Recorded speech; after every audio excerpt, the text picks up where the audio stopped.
Bonjour à tous et bienvenue pour cette nouvelle vidéo de newsletter de Tilsit qui inaugure cette année donc cette nouvelle saison des vidéos de newsletter puisque c'est bientôt Rosh Hashanah. Alors parlons de notre sidra. Cette semaine c'est la paracha de Kitavo et j'aimerais revenir comme à chaque fois sur un petit détail de la sidra qui concerne cette semaine un texte qu'on voit très souvent dans la Haggadah de Pessah.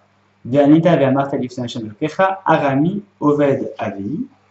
On le lit dans la Haggadah, Vaïrel Mitzraïma, Sham, Vaïor Sham Imtemeat, Vaïsham, Legol Gedol, Asumarav, etc. Ça vous parle, Vaïareu, Otenu Amitri, Vaïanu Alenu, Avadakasha. Donc ce sont des textes que nous lisons dans la Haggadah de Pessah qui doivent certainement vous évoquer des souvenirs.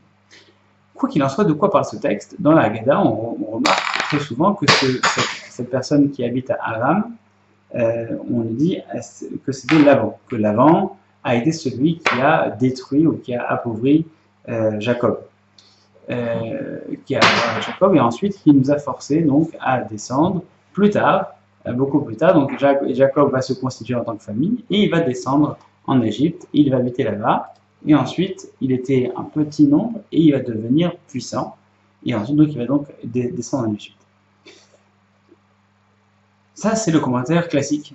Lorsque ce monsieur de Aram, c'est Laban. Il y a un commentaire un petit peu marginal, minoritaire, qui est celui de Ibn Ezra, Rabbeinu Avraham Ibn Ezra, qui va dire qu'en réalité, cette personne qui habitait Aram, on ne parle pas de Laban qui a fait du mal à Jacob, mais en fait, on parle de Jacob lui-même. Jacob lui-même était cette personne qui habitait Aram et qui a en quelque sorte, qui a détruit ou qui aurait appauvri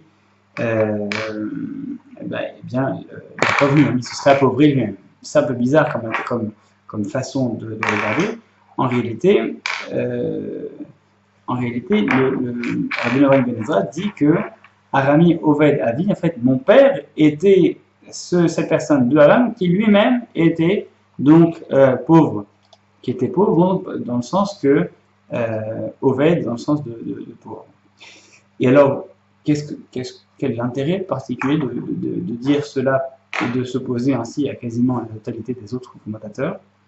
Eh bien, il dit que, ou plutôt la question plus pertinente encore, c'est comment est-ce qu'on peut admettre que Yaakov, tout ce qu'on a retenu de Yaakov étant un Aram, c'est qu'il était pauvre, alors que précisément c'est à cet endroit-là qu'il a acquis la richesse. Si on se souvient, il a été voir son beau-père, c'est là qu'il a rencontré sa femme Rachel, Léa, et ensuite qu'il a acquis toute sa richesse. Donc comment est-ce qu'on peut associer la terre de Abraham à la pauvreté de Jacob? C'est plutôt l'inverse. C'est pour ça qu'il y a un commentaire postérieur qui vient donner un éclairage sur le commentaire de Rabbeinu Avraham Ben Ezra et qui dit que, en réalité, on peut très bien être dans un endroit, et travailler et devenir riche, mais pour autant rester pauvre. Qu'est-ce que ça veut dire que Jacob s'est considéré comme appauvri? C'est-à-dire que, étant donné qu'il ne s'épanouissait pas dans cette recherche de la richesse qu'il a acquise du reste à Aram, eh bien, il a considéré le souvenir qu'on en a de cet endroit, c'est la pauvreté intellectuelle, la pauvreté d'un potentiel qui n'a pas été accompli. Et c'est pour cela, ensuite, qu'on dit, ensuite il est descendu en Égypte, et là il est devenu grand, et là il est devenu puissant, là il est devenu nombreux. En fait, en Égypte, il s'est appauvri, mais il est devenu puissant. En Aram, il s'est enrichi, mais il est devenu pauvre intellectuellement. Et ça, c'est peut-être une leçon pour cette nouvelle année qui est excessivement intéressante. En réalité, ce qui est dit ici, c'est que dans la vie, on nous propose différents choix. Et très souvent, la logique voudrait que la largesse financière, l'opulence, c'est ce qui va guider notre choix de vie. Parfois, on demande à des enfants, qu'est-ce que tu veux faire plus tard? Je veux être riche. Donc, je veux en faire un métier, il va se renseigner dans les métiers qui gagnent le mieux. Et il va faire en sorte de pouvoir avoir celui qui pourra lui permettre de vivre le mieux dans l'opulence la plus totale. Seulement, en fait, il s'agit de faire le calcul de quelle manière est-ce qu'on s'épanouit dans le cadre de ce métier.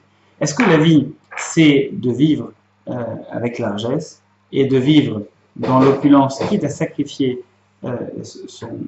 sa personne, puisque on est en train de gâcher une vie, en train de gâcher un destin, gâcher la passion de faire quelque chose qu'on aime.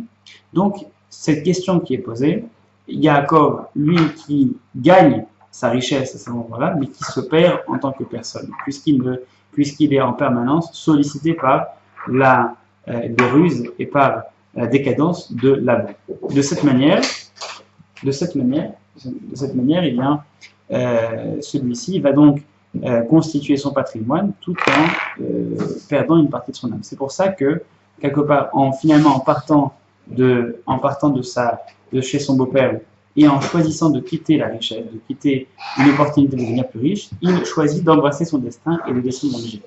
Là-bas, il effectivement devient pauvre, mais il devient puissant, il devient fort intellectuellement, il se constitue en tant que conscience et en tant que peuple.